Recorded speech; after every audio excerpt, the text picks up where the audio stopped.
നമ്മൾ ഈയിടെ നിത്യേന കാണുന്ന വാർത്തയാണ് കൂട്ടത്തല്ല്, അക്രമം, വെട്ട്, കുത്ത് എന്നീ വാർത്തകൾ. അതിൽ മിക്കവാറും എല്ലാം ലഹരിക്ക് അടിമപ്പെട്ട് ചെയ്യുന്ന കാര്യങ്ങളാണ്. എന്നാൽ 78 വർഷങ്ങൾക്ക് മുമ്പ് കേരളത്തെ ഞെട്ടിച്ച ഒരു വെട്ടുകേസ് ഉണ്ടായിരുന്നു. പക്ഷേ ഇന്നും മലയാളികൾ അത് അഭിമാനത്തോടെയാണ് ഓർമ്മിക്കുന്നത്. അമ്പലപ്പുഴ കോമനയിലെ കോനാട്ട് മഠം ചിദംബര അയ്യർ സുബ്രഹ്മണ്യയ്യർ എന്ന KCS മണിക്ക് തിരുവിതാംകൂറിൻ്റെ രാഷ്ട്രീയ ചരിത്രത്തിൽ ഒരു വലിയ സ്ഥാനമുണ്ട്. കിരാതമായ ഒരു ഭരണത്തെ ഒറ്റ രാത്രി കൊണ്ടാണ് മണി അവസാനിപ്പിച്ചത്. 1947 ജൂലൈ 25 ആ സംഭവം അരങ്ങേറിയത്. സർ CP രാമസ്വാമിയർ എന്ന തിരുവിതാംകൂറിൻ്റെ ദിവാനെ കൊല്ലാൻ ശ്രമിച്ച് വെട്ടി പരിക്കേൽപ്പിച്ചത് അന്നാണ്. സംഭവത്തിലെ നായകനും വില്ലനും എല്ലാം മണി തന്നെയാണ്. കാരണം കുറ്റകൃത്യം ചെയ്ത മണി വില്ലനാണ്. എന്നാൽ തിരുവിതാംകൂറിൻ്റെ ജനങ്ങളുടെ ആഗ്രഹം സഫലമാക്കിയ മണി നായകനുമാണ്. എന്നാൽ CPയെ കൊല്ലാൻ കഴിയുമെന്ന് മണി ഇതിനും ഒരു കൊല്ലം മുമ്പ് തന്നെ തെളിയിച്ചിരുന്നു. എറണാകുളത്ത് നിന്ന് വരുമ്പോൾ ചെട്ടിക്കുളങ്ങര ജംഗ്ഷൻ സമീപത്തായി കാട് പിടിച്ച് കിടക്കുന്ന ഒരു കെട്ടിടമുണ്ട്. പണ്ട് അത് തമ്പാനൂർ സത്രം എന്നാണ് അറിയപ്പെട്ടിരുന്നത്. 1939 സർ CP ഷഷ്ടിപൂർത്തി ആഘോഷിച്ചു. അന്ന് ഈ സത്രത്തിന് മുന്നിൽ NSS CPയുടെ ഒരു വെണ്ണക്കൽ പ്രതിമ സ്ഥാപിച്ചു. CPയെ തൃപ്തിപ്പെടുത്തി സ്ഥാനമാനങ്ങൾ നേടിയെടുക്കുകയായിരുന്നു ഈ പ്രതിമ വെച്ചതിന് പിന്നിലെ രഹസ്യം. CPയെ കൊല്ലാൻ കുമ്പളത്ത് ശങ്കുപിള്ളയുടെ നേതൃത്വത്തിലുള്ള ഒരു സംഘം നേരത്തെ തന്നെ തീരുമാനിച്ചിരുന്നു. കുമ്പളത്തിൻ്റെ മനസ്സിൽ തെളിഞ്ഞതും ശക്തനായ KCS മണി തന്നെയായിരുന്നു. മണിയും സർ CPയെ കൊല്ലാൻ മനസ്സിൽ ഉറപ്പിച്ചു കഴിഞ്ഞിരുന്നു. അതിൻ്റെ ഭാഗമായി ഒരു രാത്രിയിൽ മണി തിരുവനന്തപുരത്ത് വന്നിറങ്ങി. പാതിരാത്രിക്ക് സത്രത്തിന് മുന്നിലുണ്ടായിരുന്ന CPയുടെ പ്രതിമ തകർത്ത ശേഷം തിരുവനന്തപുരത്ത് നിന്ന് ഓടി രക്ഷപ്പെട്ടു. അന്ന് കുമ്പളത്തിന് ബോധ്യമായി ലോകത്ത് CPയെ കൊല്ലാൻ മണിക്കല്ലാതെ ആർക്കും കഴിയില്ലെന്ന്.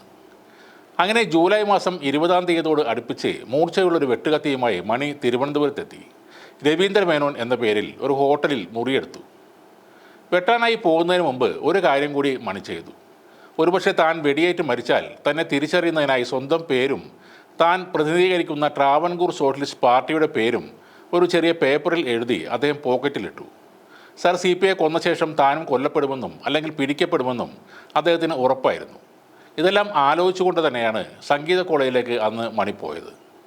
അവിടെ രാജാവ് സംസാരിച്ച് പോയ ശേഷം ശെമ്മാങ്കുടിയുടെ സംഗീത കച്ചേരി CP കുറച്ചു നേരം ആസ്വദിച്ചു. സമയം 7:30 ആയപ്പോൾ CP എഴുന്നേറ്റ് പുറത്തേക്ക് നടന്നു. CP അടുത്തെത്തിയപ്പോഴേക്കും മണി തൻ്റെ കത്തികൊണ്ട് മനസ്സിൽ ഉറപ്പിച്ചിരുന്ന പോലെ തന്നെ CPയുടെ കഴുത്തിൽ ആഞ്ഞുവെട്ടി. എന്നാൽ ആ വെട്ട് കൊണ്ടില്ല. കഴുത്തിൽ ചുറ്റിയിരുന്ന ഒരു പട്ടാണ് CPയെ രക്ഷപ്പെടുത്തിയത്.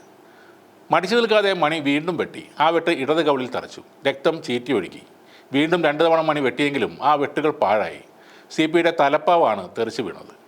ഇതിനിടയിൽ മണി പോലീസിൻ്റെ പിടിയിലായെങ്കിലും വെളിച്ചം പോയതോടെ മണി പോലീസിനെ വെട്ടിച്ച് ഓടിമറഞ്ഞു. ഏതായാലും പാലക്കാട്ടേക്ക് പോയ മണി കുറച്ചു നാൾക്ക് ശേഷം വീണ്ടും നാട്ടിലെത്തി. പക്ഷേ അദ്ദേഹത്തിന് ഒന്നും ആകാൻ കഴിഞ്ഞില്ല. 10 വർഷക്കാലത്തോളം പഞ്ചായത്ത് അംഗമായിരുന്നു. ഒരു തവണ നിയമസഭയിലേക്ക് മത്സരിച്ചുവെങ്കിലും എന്തുകൊണ്ടോ ജനം അദ്ദേഹത്തെ വിജയിപ്പിച്ചില്ല. സ്വന്തം പാർട്ടി പോലും മണിക്ക് അർഹിക്കുന്ന അംഗീകാരം നൽകിയില്ലെന്ന് വിമർശനങ്ങളും ഉയർന്നിരുന്നു. പക്ഷേ അതിലൊന്നും അദ്ദേഹത്തിന് സങ്കടമില്ലായിരുന്നു. എന്തായാലും ആ വെട്ടിൽ ഭയന്നുപോയ സർ CP എന്ന കിരാതൻ പിന്നീട് തിരികെ വന്നിട്ടേയില്ല. ചരിത്രത്തിൽ സർ CPയെ ഒരു അജ്ഞാതൻ വെട്ടി പരിക്കേൽപ്പിച്ചു എന്നാണ് ഔദ്യോഗികമായി രേഖപ്പെടുത്തിയിട്ടുള്ളത്. ആകെ കൂടിയുള്ള അംഗീകാരം പത്രപ്രവർത്തകനായ G യദുകുലകുമാർ എഴുതിയ സർ CPയെ വെട്ടാൻ ശ്രമിച്ച KCS മണി എന്ന പുസ്തകമാണ്. തന്നെ തൂക്കിക്കൊല്ലും എന്ന് പേടിച്ചാണ് അന്ന് മണി രക്ഷപ്പെടാൻ ശ്രമിച്ചത്. എന്നാൽ അതൊരു മണ്ടത്തരമായിരുന്നു എന്നും പറയുന്നുണ്ട്. മണി ഒരു ബ്രാഹ്മണനായിരുന്നു.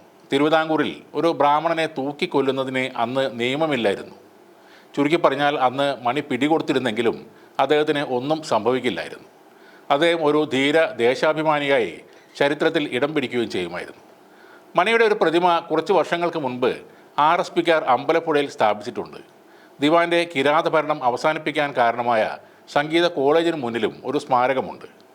1987 സെപ്റ്റംബറിലാണ് മലയാളികളുടെ അക്കാലത്തെ ഹീറോ ആയിരുന്ന KCS മണി അന്തരിച്ചത്.